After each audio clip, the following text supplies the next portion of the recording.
Hey, what up, everybody? Cow Kings here. And so today I just want to sort of talk about why I chose casual dating over a committed relationship since my last relationship. Why I've chose this course instead of going the traditional route of commitment, monogamy, relationship.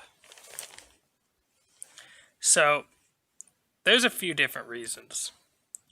The first one, of course, is marriages fail for a few different reasons. The odds are against you, statistically speaking. About roughly 50% of men and women divorce. Of that, 80% of divorces are filed by the women. And about 50% of men and women admit to cheating.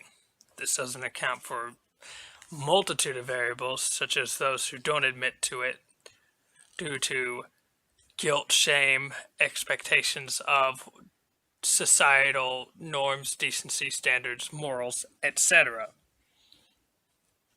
Of that, about 50% say that they stay in the marriage. Does that mean happily married? Who knows? So, about 1 in 4 marriages end because of infidelity. And then again, of the marriages that don't end, we're assuming that they're all happy, that they're all good. Hard to say. It's certainly that not all of them are great. Not all of them are bad either. It's just we cannot assume that they must all be the ideal of what we want. And that moves on to the next thing. Is a lot of people are in love, like, for example, a good example is love at first sight. You don't even know the person, but you know what you expect of them and how you want them to be.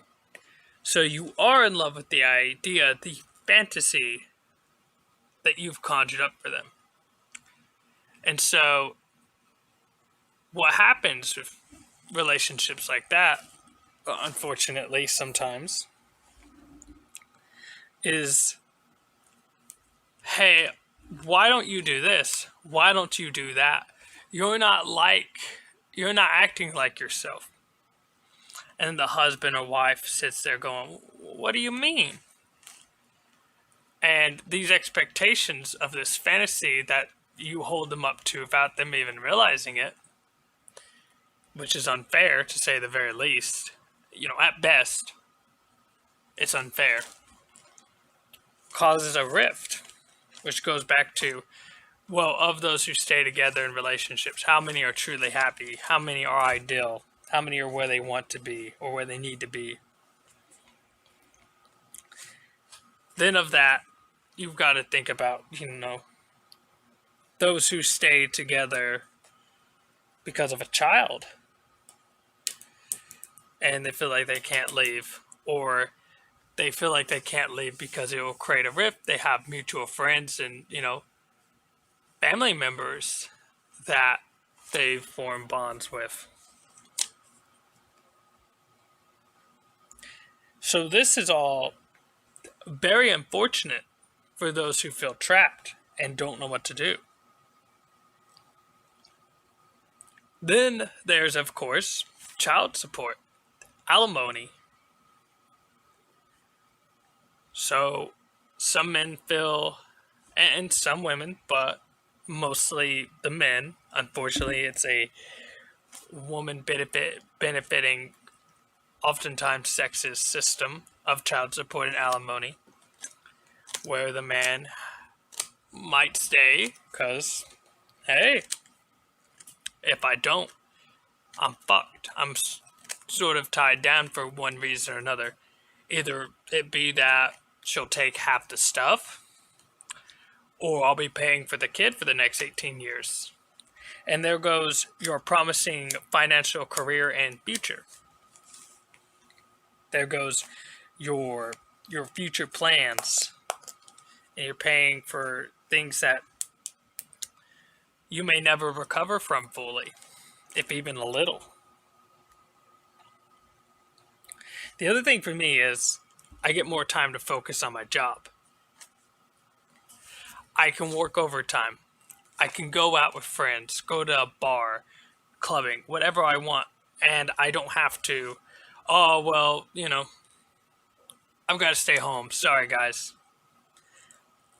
The wife or husband, they need me to stay home. We've got plans already. Oh, I've got the kid. I've got to watch after them. And that's the other thing, moving on to that, is my free time.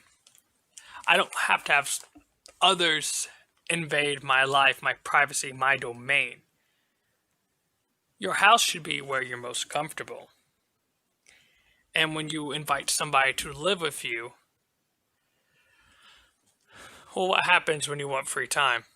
Either they got to leave the house or you've got to leave the house, but it becomes much more difficult. I like it. My favorite thing, right, is privacy. And I like this idea for me personally. I'm not telling you guys how to live your life. I'm just saying this is my experience. This is how I'm living my life currently. Is I'm going to do my own stuff. By the way, when you're not married, you don't have to split your finances with somebody else. You don't have to, make a 60,000 stretched out between half and half, which 30,000 are then children and stuff like that, and keep dwindling it down or pay for any other number of bullshit. That's your money. You can focus on what you need. And God forbid you have a minimum wage job or something where you make less than, I don't know, 40,000 a year or so, and you want to live in a good neighborhood with a partner and maybe 1, 2, 3 kids. And let's say you both work. Well, that just leaves them going to daycare with minimum wage workers who may have a completely different value system and way of watching the child that you personally don't like or feel is good for them.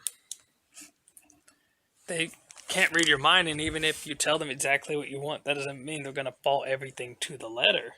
They just can't. It's not fair to expect them to think exactly like you, raise your child exactly like you. Children crave stability and structure, and going back and forth between childcare and home over and over and over and over, and having one or both parents not present at most, if not all times, creates an unstable, chaotic environment. So then you're left with the option of, let's hope that you make enough with one person's income when you have a child to fix things and make them work. So back to what I was saying. My favorite thing right now, what I've been doing, is casual dating. Hey, I'm going to live my best life and focus on my needs. And if you want to come along for the ride, that's fine. But if and when it becomes too much for either of us, or we're not getting what we want, either of us can leave the ride. We're not strapped in for the long haul. We don't have to be connected forever or for any reason if we don't want to. I think that's, in my opinion, what I prefer.